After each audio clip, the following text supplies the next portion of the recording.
The fact that I could sit down here or, stand, whatever I'm doing, and tell you 1 in 10 children, 1 in 10 boys, 1 in 4 girls are survivors of child sexual abuse. But the fact is, we may never know what the exact or accurate numbers are. And I dare say that most often than not, we underreport it because many children never talk about it. I even dare say that someone who is watching this video at exactly the same moment was a survivor of child sexual abuse, but nobody in your life knows about it, not even the closest person to you.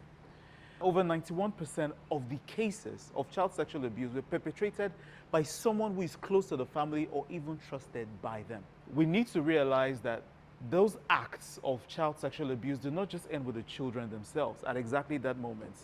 Many times we can have far-reaching effects or consequences up until the end of their lives. Things like depression, suicidal thoughts, and we could say, oh, these are the things to do to protect your children, use the pants.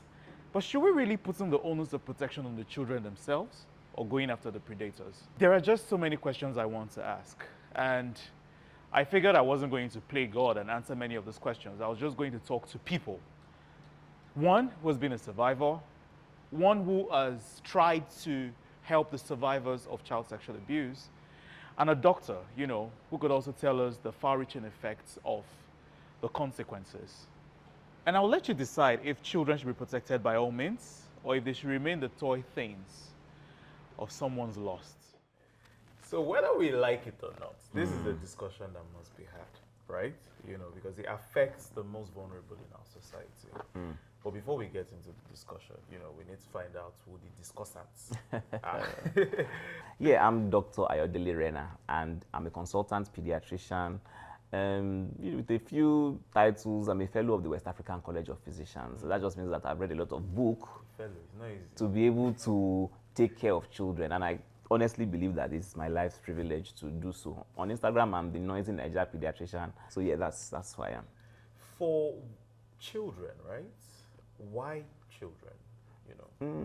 Okay, I think first of all, it might sound cliche, but children are really the best of humanity in the sense that if you want to find human beings in their purest and most unadulterated, most beautiful form, you will find it in a child. And so if a child is getting better, you will know instantaneously without any incentives, without any shenanigans that they are getting better. So a child that was down the previous day should do the right thing and is up the following day and happy and playing. And so it gives you some sort of sense of fulfillment that you are doing something right. And the smile that you see on the face of the parents is priceless. Wow. Something you said just, stayed with me. I think it's going to stay with me forever.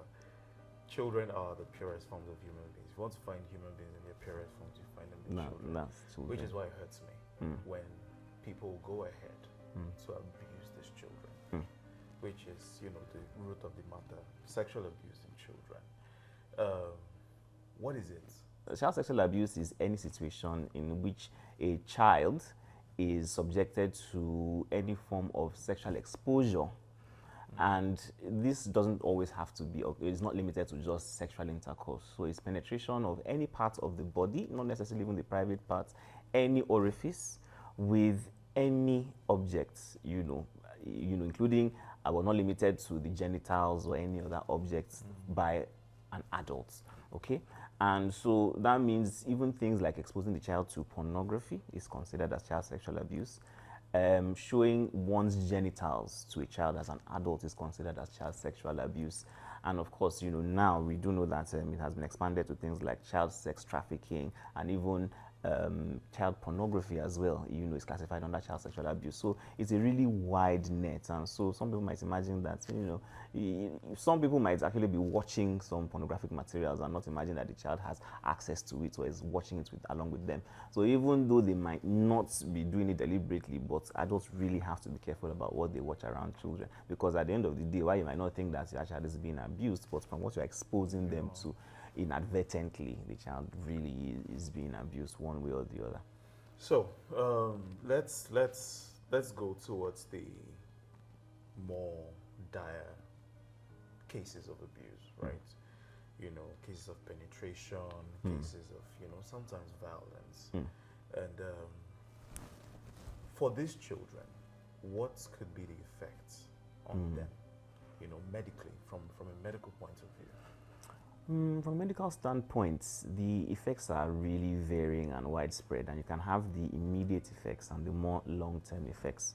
So, unfortunately, since children really are not just small adults, we still have to classify children, as infants and children. And infants are usually children that are less than 1 year, and children don't actually have adequate verbal abilities until they are after 2.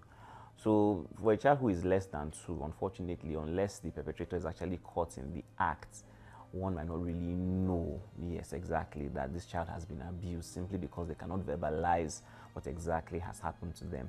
But for that age group, if the event was particularly violent, you would actually see things like bruises on the child. You would actually find that, if it's a female child, they might be bleeding from the vagina. And if there is some sort of penetration, anal penetration, there might actually be bruising and bleeding in the anal orifice. But again, the parents and the physician actually need to have a high index of suspicion, such that if the child is peeing and there seems to be, some discomfort, or the child is trying to defecate and there seems to be some excessive crying, it's important that parents examine and inspect, those areas, the anus and the vagina, to find out if anything, might be happening down there. For the older children who can actually verbalize, or who can actually, say things, they might actually tell you that this is exactly what happened to me. And even if they can't, you might find out that in the presence of the person who might have done that to them, they seem withdrawn, they seem uncomfortable, they don't want to be left alone in the room with that particular individual. Exactly. For the much older children, you might find out that there can be personality changes. They begin to have night terrors, they begin to have nightmares, they develop anxiety, such that, and even school performance, on the other hand, might tend to drop. And a child who was active, lively, and well adjusted suddenly becomes withdrawn and, reticent, so to say. So they withdraw from social interaction. So those are some of the telltale signs that turmoil is, rife, in that regard. So those are some of the signs that one can look out for in terms of child sexual abuse. And some not trying to blame the children, but some people are of the belief that some reasons why it proliferates more simply because children cannot communicate, especially the ones who can verbalize, just as you mentioned. They probably don't have an adult they can trust, or they can't talk about certain things without being shut down. Do you also think it is right that parents encourage their children to talk about any and everything? As you said, children are really the most vulnerable amongst us, and when it comes to making or allowing a child to talk and speak their mind, we are not, in our traditional cultures, are not great at it. We are not really great at. I remember, at some point in my life, not being able to speak in my father's presence unless I was spoken to. And my father is a pediatrician. so you can imagine. But that's how our traditional, societies are, such that the child should be seen and not heard. But I think the paradigm is shifting now. And a lot of parents are actually encouraging their children to talk to them, and they want to be their children's friends. And the idea that a child can identify their body parts, and some parents actually go the extra mile and say that, look, if anybody touches you in your private parts, and some parents actually tell them, if anybody touches you in your vagina, this is your vagina and this is your penis. If anybody touches you in those places, just let me know. And so they give the children a healthy and open environment to communicate very freely, such that in the event that anyone does approach them, or touches them inappropriately, then they feel their parents is the safe place they can go to have that discussion with them. You see, the problem about these predators sometimes is that they also present themselves to the children as them being the safe space for the child. And so the child feels like the only person they can talk to, or they can, talk to about these events, is the person that is, predating on them, preying on them, rather. Yeah, preying. Which brings me to my next question, right? It is often said that the perpetrators or the predator is someone who is known to the child. In many cases, it's almost never someone random adult down the street. It's someone the parents even know. Could that also be a reason why we have so many underreported cases of child sexual abuse? Because for some reason, we know it happens. But when we see the cases, when we look for the cases in the courts and the police stations, they don't seem to be as evident as, you know. So, Exactly. So I think there's a lot of underreporting. What I've found, you know, I mean, in social media and from anecdotal evidence is that if it is a stranger that catches the event happening, then they raise an alarm, and then, you know, if the perpetrator escapes mob justice, then the case is usually reported because it might get into the media. Sure. However, if a family member discovers that, you know, his family member, maybe his brother or, you know, his in-law is abusing his child, there's a tendency to avoid embarrassment to the family, to avoid, you know, stigma for the child, to avoid a family member going through the criminal process, that they don't report it. So they might actually not even come to the hospital, and they definitely won't go to the police. And so, as you said, a lot of the cases of child sexual abuse go underreported, and I think that really is a disservice to, you know, these vulnerable individuals. Yeah. In your practice, right, you come across a child that you suspect might be sexually abused. Are you allowed to convey your suspicions to the authorities? So the standard protocol for such things is that you actually should hand it over to the medical social services. So on our part as physicians, what we're supposed to do is that we're supposed to gather evidence based on, you know, a history, talking to the parents, you know, finding out the circumstances that, you know, you surrounded the event happening. If there was an eyewitness, we're supposed to examine to see if there's any physical damage. We run tests, okay, to determine if the child has been exposed or contracted infections, especially sexually transmitted infections, depending on the circumstance. So we might test for HIV, hepatitis, and all of that. And then, of course, we might run investigations in which we might need to collect samples from the child's parts to see if we can actually get any material from the perpetrator to determine who, especially, you know, DNA sampling, to determine who might have done it if they are not certain of who the perpetrator is. You know, so that is the medical aspect of things. But for the social/criminal aspect of things, we report to the social service. The social service, it depends on your jurisdiction.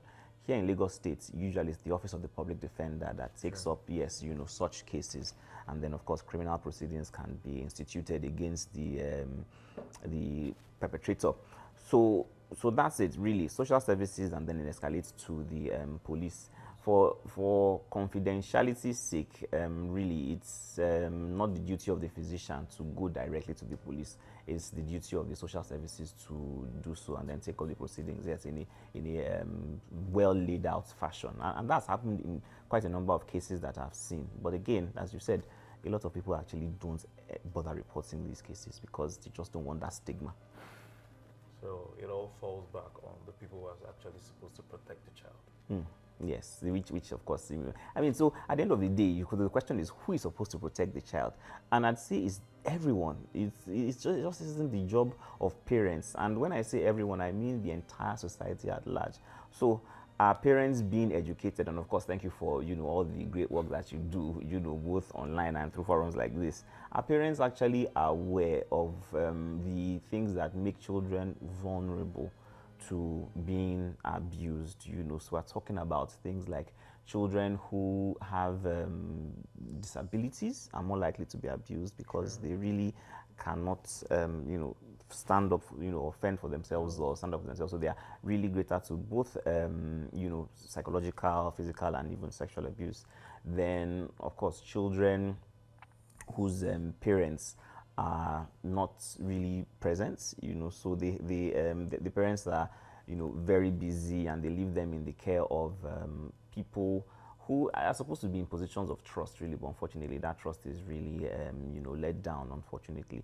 So educating parents about the signs and symptoms of what child sexual abuse is, the risk factors for child sexual abuse, and what to do when eventually it does happen, and letting parents know that these are the things you can tell your child to let them know that if this happens, please report to me, and, you know, as soon as possible. You know, that also brings me to something we learned recently, the whole PANTS acronym. You know, your privates are your privates, always, you know, reports, no means no. But despite the fact that, you know, we're obliged to teach parents these things, I still feel that if we're living in a society where we have to teach children what to do to prevent these things, you know, our society itself has already been damaged. I know some people that actually don't want children to be taught about, you know, those things. They don't want children to be taught about, no, don't tell children about a pant, or don't tell children that this is your private part. I was like, really? They'll go and learn this somewhere else. They will. I made a video one time about why you shouldn't call it Mula or Borong, yes, or your thing, or your pee or my pee-pee, or my bum bum. or your bum bum. You know, call it what it is. So exactly, Penis so that is penis, if they need vagina to is identify where exactly it exactly, was, you know, that they don't just yes. say here. They say it's that particular part.